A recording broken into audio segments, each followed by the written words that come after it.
வணக்கம். Galaxy export zone உங்கள் கிருஷ்ணன். எக்ஸ்போர்ட்டில் நீங்கள் ஒரு ஏற்றுமதி தொழிலில் ஈடுபடணும்னு நினச்சிட்டிங்கன்னா உங்களுக்கு கட்டாயமாக அதுக்கு ஒரு சரியான பொருள் தேவை. அந்த ஒரு பொருளை தேர்ந்தெடுத்ததுக்கு அப்புறம் அதற்கான விவரங்களை நீங்கள் கலெக்ட் பண்ணணும். அப்படி இருக்கும்போது நீங்கள் கலெக்ட் பண்ணக்கூடிய முக்கியமாக நீங்கள் ஏற்றுமதி தொழிலில் தான் ஈடுபட போகிறோம் அப்படிங்கிறத முடிவு பண்ணதுக்கப்புறம் ஏற்றுமதிக்கான தகவல்களை திரட்டுவது மிக முக்கியமான ஒரு விஷயம். அப்படி நீங்கள் அதுக்கான விஷயங்களில் தேடும்போது அந்த பர்டிகுலர் உங்களுடைய ப்ராடக்ட்டுக்கு முக்கியமான விவரங்களை கலெக்ட் பண்ணணும். அது சம்மந்தமான முக்கிய தகவல்கள் எங்களுடைய YouTube channel galaxy export zone அப்படிங்கிற சேனலில் இருக்குது, போய் பாருங்கள். பல விவரங்கள் அது பல ப்ராடக்ட்ஸுக்கு அதில் கொடுத்துருக்கோம். நீங்கள் வாங்கி விற்கக்கூடிய பொருளாக இருந்தாலும் சரி, உற்பத்தி பண்ணக்கூடிய பொருளாக இருந்தாலும் சரி, செய்யலாம்னு நினைக்கக்கூடிய பொருளாக இருந்தாலும் சரி, அதில் விவரங்களை நீங்கள் கலெக்ட் பண்ணிக்கலாம். ஒவ்வொரு மாவட்டத்திலும் இருக்கக்கூடிய மக்கள் எங்களுடைய இந்த மாவட்டத்தில் இருக்க எனக்கு என்ன பண்ணணும்னு தெரியல அப்படின்னு நினைக்கிறவங்க அந்த மாவட்டத்தில் எந்த மாதிரியான பொருட்களுக்கு ஏற்றுமதி வாய்ப்பு இருக்குது அப்படிங்கிற விவரங்களும் எங்களுடைய யூடியூப் சேனலில் கொடுத்து ஒவ்வொரு மாவட்டம் வாரியாகவும் கொடுத்துருக்குறோம். இது போக உங்களுக்கு தேவையான ஏற்றுமதிக்கான அடிப்படையான முக்கிய தகவல்களும் எங்களுடைய யூடியூப் சேனலில் இருக்க, போய் பாருங்கள்.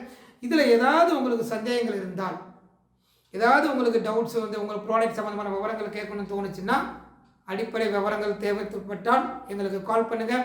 உங்களுக்கு தேவையான அத்தனை விஷயங்களும் ட்ரைனிங், லைசன்ஸ் ப்ராசஸ், டாக்குமெண்டேஷன்ஸு, உங்களுக்கு ஷிப்மெண்ட் வரைக்கும் உள்ள ஆலோசனை எல்லாமே எங்களிடம் நீங்கள் கேட்டு பெறலாம். இன்றைக்கி நம்ம பார்க்கக்கூடிய மிக முக்கியமான ஒரு ப்ராடக்ட் என்ன அப்படின்னா எலிஃபண்ட் யாம், சேனைக்கிழங்கு. சரி, சேனைக்கிழங்கு எக்ஸ்போர்ட் ஆகுதா அப்படின்னு பார்த்தீங்கன்னா, சேனைக்கிழங்கு நம்ம இந்தியாவிலேருந்து அதிகமாக எக்ஸ்போர்ட் ஆகிக்கிட்டு இருக்கு. உலக நாடுகள், பல நாடுகள் நம்ம சேனைக்கிழங்கை வாங்குறதுக்கு வரவேற்போடு காத்துக்கிட்டு இருக்காங்க. ஸோ சேனைக்கிழங்கு எக்ஸ்போர்ட் பண்ணுறதுக்கு என்னென்ன சார் செய்யணும், இந்த வீடியோவில் என்னென்ன பார்க்க போகிறோம் அப்படின்னா, சேனைக்கிழங்கு எக்ஸ்போர்ட் பண்ணுறதுக்கு என்னென்ன பண்ணணும், எந்தெந்த நாடுகள் இம்போர்ட் பண்ணுறாங்க, என்ன பர்பஸுக்கு இம்போர்ட் பண்ணுறாங்க, இதை நம்ம எக்ஸ்போர்ட் பண்ணணும் அப்படின்னா என்னென்ன டாக்குமெண்டேஷன்ஸ், லைசன்ஸ் ப்ராசஸ் பண்ணணும். ஸோ இதெல்லாம் நம்ம இப்போ பார்க்க போகிறோம். ஸோ சேனைக்கிழங்கை பொறுத்தளவில் நம்ம இந்தியாவிலேருந்து பார்த்திங்கன்னா அதிகமாக நம்ம வெஸ்ட் பெங்கால், கேரளா, கர்நாடகா, மகாராஷ்டிரா, ஆந்திர பிரதேஷ், தமிழ்நாடு இந்த மாநிலங்களிலிருந்து அதிகமாக உற்பத்தி நடக்குது, எக்ஸ்போர்ட்டு நடக்குது. குறிப்பாக வெஸ்ட் பெங்காலிருந்து அதிகமாக எக்ஸ்போர்ட் பண்ணிக்கிட்டு இருக்கிறாங்க. நீங்கள் ஒரு சேனைக்கிழங்கு பண்ணணும்னு நினச்சோம்னா நம்ம எந்த மாநிலங்களில் நமக்கு ரேட்டு கம்மியாக கிடைக்குது, ஒரு எலிஃபண்ட் யாம் ஆர்டர் எடுக்கிறீங்க அப்படின்னா எந்த மாநிலத்தில் நமக்கான இந்த பொருளுக்கான ரேட் ப்ரைஸ் ரொம்ப முக்கியம்.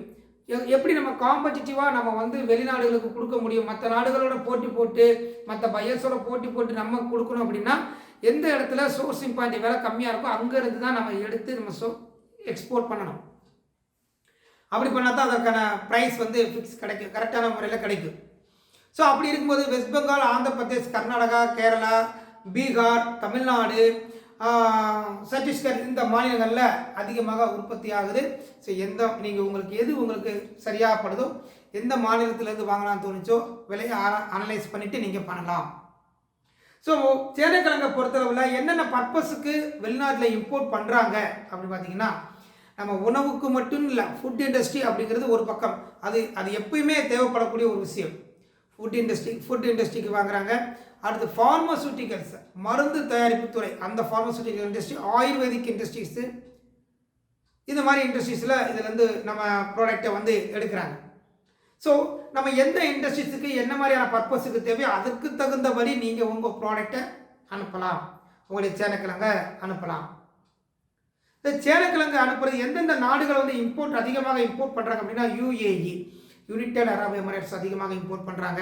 அப்புறம் சிங்கப்பூர், மலேசியா, கத்தார், பஹ்ரைன் இந்த நாடுகள் நம்ம நாட்டிலேருந்து அதிகமாக இம்போர்ட் பண்ணுறாங்க. அடுத்து சவுதி அரேபியா, இந்த நாடுகள் கல்ஃப் கண்ட்ரிஸ் பூராமே நம்ம நாட்டிலேருந்து சேனைக்கிழங்கு அதிகமாக வாங்குறாங்க, கல்ஃப் கண்ட்ரிஸ். ஸோ நம்ம நாட்டிலிருந்து சேனைக்கிழங்கு நம்ம எக்ஸ்போர்ட் பண்ணணும் அப்படின்னா இதற்கு அடிப்படையான நம்ம டாக்குமெண்டேஷன்ஸ் என்ன அப்படின்னா, GST, Udyam registration, digital signature, import export license. Import export license எடுத்ததுக்கப்புறம் பார்த்தீங்கன்னா அப்பேடா ரெஜிஸ்ட்ரேஷன், அந்த எக்ஸ்போர்ட் ப்ரொமோஷன் கவுன்சில், ஏற்றுமதி வளர்ச்சி வாரியம், அப்பேடாவில் ரெஜிஸ்டர் பண்ணணும்.